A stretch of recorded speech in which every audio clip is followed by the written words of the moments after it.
Radio One jusqu'à 20h, c'est le Sunday Time.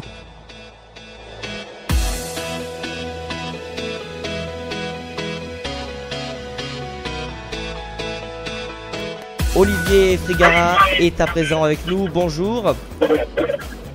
Merci d'avoir accepté l'invitation de Radio One. Je rappelle que vous êtes journaliste au magazine iCreate et présentateur de la célèbre émission On refait le Mac, consacrée à l'actu Apple que vous retrouvez toutes les semaines sur YouTube. Et Olivier, vous avez depuis maintenant 2 semaines une Apple Watch, dernier né de la gamme des produits Apple. Le pari est gros pour la firme de Cupertino. Le pari est gros et oui, ça parce que c'est d'abord le premier objet qui sort des labos d'Apple depuis la disparition de Steve Jobs. Hein. C'est le premier véritable appareil de l'ère Tim Cook. Donc il y a beaucoup de curiosité, savoir si le produit correspond véritablement à l'ADN d'Apple et si effectivement ce qui a été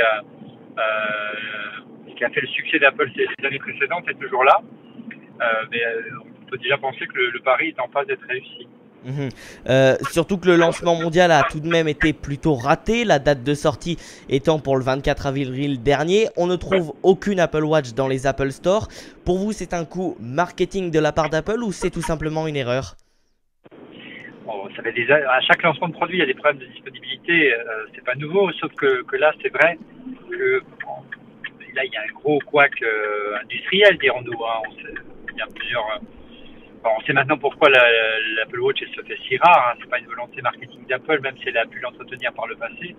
C'est le Taptic Engine, hein, le fameux composant de la montre qui permet d'avoir entre autres les vibrations qui n'arrivent pas à être produits en suffisamment de grande quantité. Donc voilà. Donc le pari est gagné parce qu'il y a une appétence. Le lancement, quant à lui, se fait dans la douleur. Il est un peu curieux aussi. Hein. Il y a aussi quelques mesures marketing et commerciales qui ont été prises par la nouvelle direction, notamment par Angela Arendt. C'est un peu compliqué à comprendre. C'est une montre qui va être vendue plutôt dans les endroits, dans les grands magasins, plutôt que les Apple Store. Oui. Donc et puis on est revenu en arrière. Oui, finalement, on pourra les retirer dans les magasins. Ça a été un peu bordélique, pour pas dire autre chose. Et c'est vrai qu'Apple nous a pas vraiment habitués à ce type de lancement-là. Alors, à l'heure des charges, c'est la première fois qu'ils lancent un produit, une nouvelle famille de produits au niveau mondial. C'est-à-dire que d'habitude, quand Apple lance un produit, il le réserve aux États-Unis. Là, ils ont pris un gros risque. Moi, j'aurais pas parié un euro sur le fait qu'ils lancent ce produit au niveau mondial parce que c'était un trop gros risque et ça s'est malheureusement confirmé. Il aurait été certainement plus prudent de réserver ça aux États-Unis d'abord, parce qu'ils en auraient eu suffisamment en quantité. Ça aurait créé le buzz comme d'habitude, parce que les gens auraient voulu l'avoir, donc il y aurait eu encore un trafic entre les États-Unis et la France, comme il y a eu les années précédentes pour l'iPad ou l'iPhone. Puis ça aurait recréé un autre buzz différent avec l'arrivée quelques mois plus tard de l'Apple Watch en France. Bref, je comprends pas pourquoi ils se sont privés de cette fenêtre de communication-là, de lancement régulier qui aurait permis à Apple d'avoir une visibilité sur plus long terme. Voilà, et puis ça aurait été un buzz positif. Et oui. De côté, mais là, ça a été vraiment un gros couac, effectivement. Oui, on se souvient notamment du lancement de l'iPad en 2010, qui était exclusivement réservé aux États-Unis pendant 4 mois, hein, je crois. Oui, et puis l'iPhone, hein, qui était resté exclusif aux États-Unis pendant 6 mois, mais ça a permis à Apple justement d'ajuster le tir entre le moment où il est sorti au mois de juin et il est arrivé en France au mois de novembre. Apple avait baissé son prix parce qu'il était trop cher. Oui. Déjà, Apple avait supprimé un modèle d'entrée de gamme à 4 Go et privilégié plutôt le modèle à 8 Go. Avait changé aussi son modèle avec les opérateurs mobiles, avec les exclusivités. Bref, ça lui servait aussi de laboratoire pour ajuster le tir, parce qu'Apple est loin d'être infaillible et on en a la démonstration. Parlons à présent du produit Apple Watch. Quel a été votre premier ressenti à l'ouverture de la boîte ? Alors, d'abord que la boîte est grosse.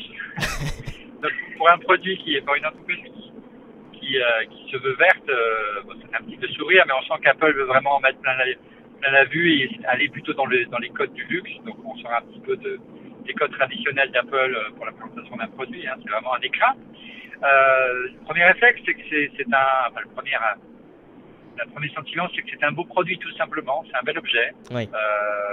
Qui n'a pas toujours été le cas. C'est pas toujours été ma réaction première. J'ai pas toujours eu des coups de cœur pour les produits d'Apple en termes de design. L'iPhone 6, je le trouve pas comme étant le plus bel objet qu'Apple ait produit. Je préférais de loin le style de l'iPhone 5, Oui. avec ses champs notamment. Mhm. Là, on est vraiment on présente un bel objet. C'est important parce que c'est un objet qu'on va porter. Et oui, Donc, c'est une montre. qu'on va afficher en permanence. Donc, le premier sentiment, c'est celui-là. Le deuxième, c'est qu'on cherche la fonction star. Et on peut la chercher longtemps parce qu'elle n'existe pas. Et oui. Elle va arriver. Mhm. Alors justement, quelles sont les principales fonctionnalités de cette montre au jour d'aujourd'hui? Il y a plein de fonctions intéressantes. Il n'y en a pas une qui sort du lot. Mhm. Il y a plein de fonctions intéressantes. Alors Apple pousse beaucoup autour du sport et la santé. C'est aussi un formidable deuxième écran pour ces notifications. Hein. Très rapidement, on prend l'habitude, d'abord il faut les trier, hein, parce que sinon on passe sa journée à regarder sa montre plutôt que son téléphone, ce qui est assez désagréable pour son entourage, parce qu'on a l'impression de regarder l'heure tout le temps et de trouver le temps long, mais c'est pas tout ça, on regarde juste les notifications. Donc il faut faire un peu de ménage en amont. Donc notifications, sport, et puis le reste, c'est éventuellement des applications qui vont être développées par des applications tiers, par des développeurs tiers, et ce sont eux qui vont essayer de trouver la fonction. Oui. C'est ce qui s'est passé il y a quelques années avec l'iPhone 3G lorsque le premier App Store est arrivé.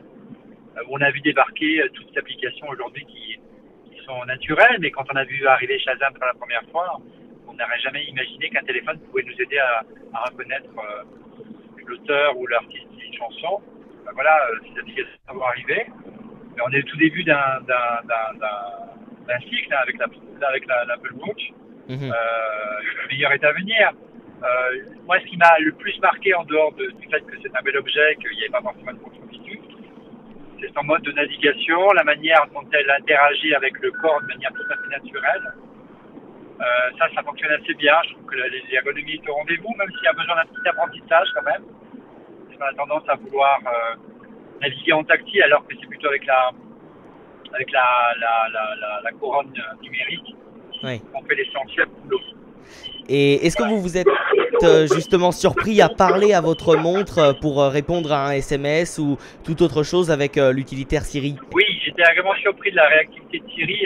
J'étais assez sceptique par rapport à la version sur l'iPhone qui n'est pas très convaincante, notamment en langue française. Mhm. Là, il y a eu quelques améliorations scientifiques qui ont été faites et la prise de SMS, la reconnaissance vocale est assez efficace. Alors, évidemment, lorsqu'on est dans un environnement sonore un peu brillant, c'est plus difficile. Et finalement, le système de l'Apple Watch qui permet de répondre, qui propose des solutions de réponse préécrites, hein, en fonction du contexte du SMS, c'est assez efficace. Ce qui est très sympa aussi, c'est les petits émoticônes animés. Ah oui. Ça, c'est plutôt très sympa. Quid de la batterie, hein, que ce soit sur la montre mais aussi sur le téléphone, qui reste activé avec le Bluetooth en permanence. Donc j'étais vraiment surpris de la batterie parce qu'on s'attendait au pire, hein, puisqu'Apple était très frileux, n'allait pas communiquer au départ sur les capacités réelles et l'autonomie réelle de la batterie. Oui. Et puis finalement, les premiers jours, vraiment, je l'ai pas chargé pour justement voir combien de temps elle durait.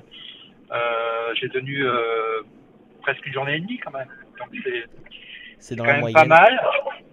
C'est quand même pas mal. Voilà, je m'attendais vraiment pas. C'est plus que mon iPhone déjà. Oui. Oui. Et sachant que c'était plutôt un usage des premiers jours, donc ça veut dire que au fil du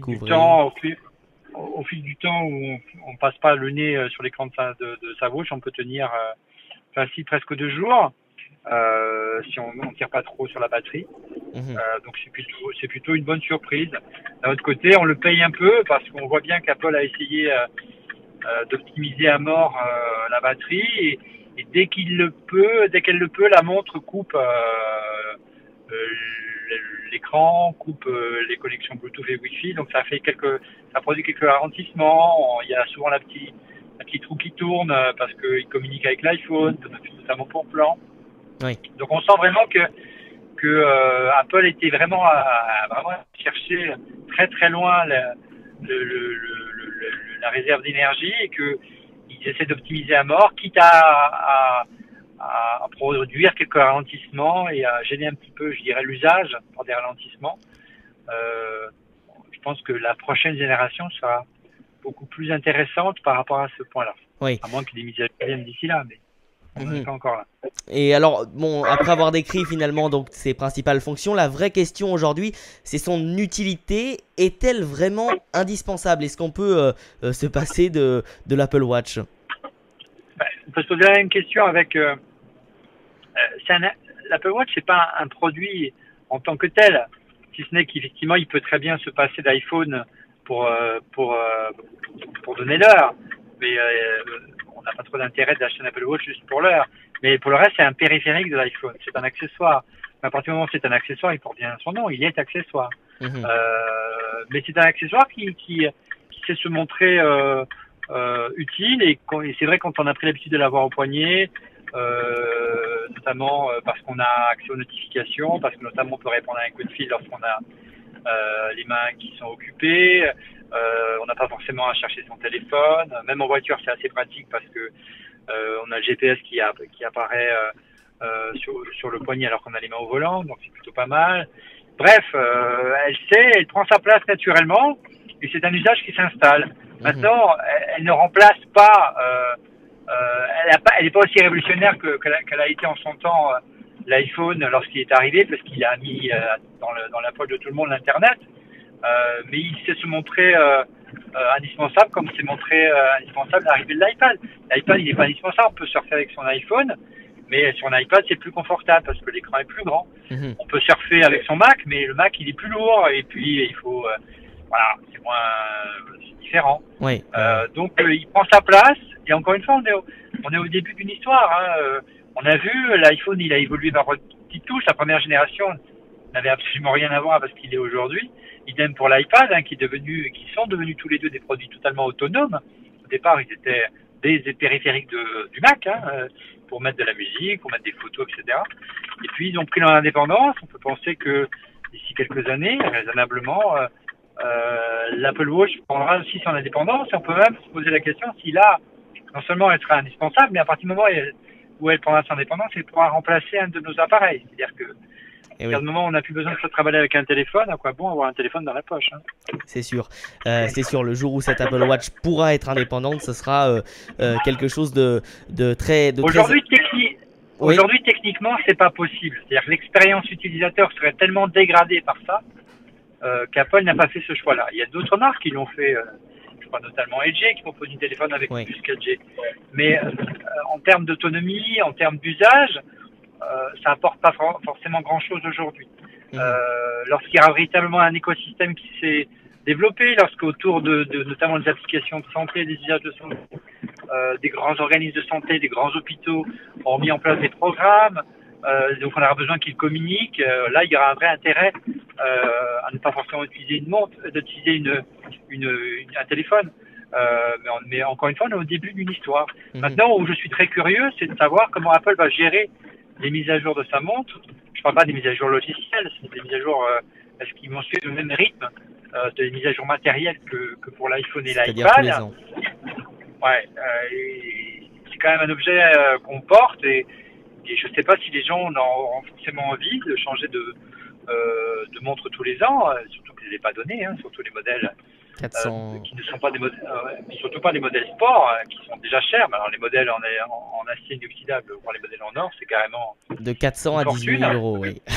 Ouais. Donc c'est assez cher. On va voir on ne sait pas encore quel est le mode de fonctionnement, le rythme qu'elle va choisir Apple. Si tous les mois de mars, dorénavant, il y aura une nouvelle watch, je ne sais pas. Pourquoi pas. Oui, non, mais on sait qu'il ne faut pas sous-estimer, on l'a encore vu récemment, la capacité d'attraction de la marque. Les gens apprécient cette marque et c'est une marque qui est très à la mode et donc ils sont prêts à faire de gros sacrifices financiers pour certains pour avoir le dernier produit estampillé d'une pomme. Mais je suis moi d'une génération qui achète un produit Apple, non pas parce que c'est un produit Apple, parce qu'il apporte quelque chose en plus normalement qu'un produit d'une marque concurrente généralement. Et je préfère que ça reste ça l'ADN de la marque, qui ait une fonction qu'on n'avait pas vu ailleurs et qui me décroche la mâchoire. Elle manque un peu cette réaction par rapport à l'Apple Watch. Oui. Même si je l'ai eu parce que c'est un bel objet, l'usage est vraiment sympa. Pas tellement la couronne qui est originale, l'idée de réutiliser la couronne qui est vraiment quelque chose d'établi dans le langage de l'horlogerie, donc l'utiliser pour naviguer c'est une super idée, mais moi je trouvais beaucoup plus intéressant le Touch Force ou le Force Touch, je sais plus en quel sens il faut le dire, chaque fois je le savais. Ouais. Et ça vraiment ça ouvre vraiment de nouveaux horizons en termes d'ergonomie. Et en plus ce qui est vachement intéressant c'est que ça devrait arriver aussi sur l'iPhone, c'est arrivé sur le Mac, sur le trackpad, et ça devrait même arriver sur l'iPad. Donc là, on voit véritablement une vision produit différente et l'ADN d'Apple. Oui, Force Touch, ce fameux bouton virtuel sur lequel on appuie un petit peu plus avec son doigt sur l'écran et on a un menu en plus dans l'application. Oui, c'est-à-dire que l'écran est tactile, mais il est sensible à la pression. C'est-à-dire qu'il comprend qu'on appuie plus fort. Et donc, à partir du moment où on appuie plus fort, ça déclenche une fonction, un bouton supplémentaire. Ou par exemple, vous pourrez imaginer, mais si c'est pas le cas encore pour la vente, mais c'est le cas sur le Mac, lorsque vous appuyez sur l'avance rapide d'iTunes, vous appuyez fort, ça va avancer plus rapidement. Vous appuyez légèrement, ça va avancer lentement. Comme du réel, en clair. Oui, très, très pratique et assez ingénieux. Cette première version, justement, à qui est-elle dédiée? Plutôt à des passionnés de high-tech qui seront, entre guillemets, les bêta-testeurs de cette montre, ou justement à un public beaucoup plus large? Les dédiés à un public large. Oui. Mais Apple a toujours la possibilité et l'avantage de disposer d'une communauté, vous le savez bien, de fidèles, et qui a pour avantage de se ruer systématiquement sur les nouveaux produits d'Apple. Et ça, c'est une chance extraordinaire d'Apple parce que ça met en orbite tout de suite leurs produits. C'est le premier étage de la fusée pour réussir les lancements. C'est quand même c'est le comité d'utilisateurs qui est là depuis des années. Leur assure quand même un succès quasi immédiat et on l'a vu encore pour l'Apple Watch, mais c'est un produit grand public. Apple veut le vendre à tout le monde. Il y a des modèles pour les filles aussi, donc c'est pas un produit pour les geeks. C'est un produit pour le grand public. Il s'est en vente dans les grands magasins, donc le signal est très clair. Parlons à présent de la concurrence, car Sony, LG ou encore Samsung ont également sorti des montres, mais aujourd'hui l'Apple Watch c'est quand même la plus aboutie de toutes en termes notamment de système d'exploitation et d'application. Bah oui, puisque tout simplement Apple a vraiment développé un système d'exploitation spécialement pour cela. Véritablement, il y a une vraie réflexion. On n'a pas adapté Android ou autre pour la montre. C'est véritablement une navigation et quelque chose qui a été développé pour la montre d'Apple. Donc, elle est là, la valeur ajoutée. L'interface, véritablement, elle est dans la lignée de ce qu'on a pu voir. Bon, après, Johnny Ive n'est jamais très loin, mais effectivement, maintenant, on va voir si les futurs prochains modèles de Samsung, de LG, puisqu'ils ont dégainé bien avant Apple, cette fois-ci. Oui. Si ces modèles-là vont reprendre les codes d'Apple, s'ils reprennent les codes d'Apple en termes de design matériel et de design logiciel, comme c'est arrivé du temps de l'iPhone et de l'iPad, on peut penser qu'Apple a trouvé la bonne formule. Ce sera le meilleur des signaux qu'apportera le marché Apple. Si Apple se fait copier, c'est que a priori ils ont choisi la bonne voie. On aura la réponse très vite, dès la rentrée. Je pense dès le mois de septembre. Oui, avec le salon à Berlin consacré aux nouvelles technologies. En conclusion, qu'est-ce que vous avez envie de dire justement à ces futurs peut-être acheteurs de l'Apple Watch? Achetez ou attendez une seconde version? On a toujours coutume de dire qu'il faut toujours attendre, de manière générale, dans tout ce qui est produit high-tech, les deuxièmes générations de produits, parce que les premières générations, elles sont toujours perfectibles. Maintenant, c'est un produit différent, celui-ci, dans la mesure où c'est un produit plaisir. C'est un objet que l'on porte, donc à partir du moment où c'est un produit plaisir, ça à chacun de se prononcer, de se dire si on prend du plaisir à la porter. Voilà. Maintenant, ce que j'aimerais pas, c'est qu'Apple la mette à jour tous les 6 mois. Mais je pense pas qu'on se dirige vers ça. Ouais. Moi, j'ai pris du plaisir à la porter. C'est pas un objet qui est indispensable. J'ai 2 montres connectées, celle d'Apple et celle de WeThings, l'activité. Oui, totalement différente parce que la C'est WeThings 2 approches différentes. n'a pas d'écran, oui. Ouais, c'est-à-dire tout est déporté sur le téléphone. Par contre, j'ai jamais besoin de la charger puisqu'il y a une pile de montre classique. Oui. Donc voilà, non, mais je pense qu'il y a un produit en devenir. Je crois que chacun, voilà, dans quelques mois, il paraîtra peut-être évident qu'il faut l'acheter. Aujourd'hui, c'est pas forcément le cas. Je sais que les gens qui me côtoient et qui évidemment m'ont demandé à l'essayer, se sont laissés convaincre. Donc ça montre qu'il y a quelque chose. Oui, notamment Voilà. par Mais, le design qui apporte peut-être quelque chose de plus aux oui, autres. et puis ça va ouvrir de nouveaux usages. Mais encore une fois, on peut dire une histoire, je pense que c'est l'histoire. Olivier Frigara, donc le présentateur dont on refait le Mac, dont vous pouvez voir d'ailleurs l'émission spéciale consacrée à ce test de l'Apple Watch, et puis la dernière qui est sortie la semaine dernière consacrée au nouveau MacBook d'Apple, nouveau produit là encore du côté de chez Apple. Hein. Oui, c'est ça, qui est toujours en ligne sur YouTube, Dailymotion. Et on refait le Sur Mac. iTunes, voilà, il faut pas hésiter à s'abonner, c'est important. Exactement. Merci beaucoup Olivier d'avoir répondu à nos questions dans le Sunday Time, et excellente fin de soirée à vous. À bientôt, au revoir. Radio One, le Sunday Time.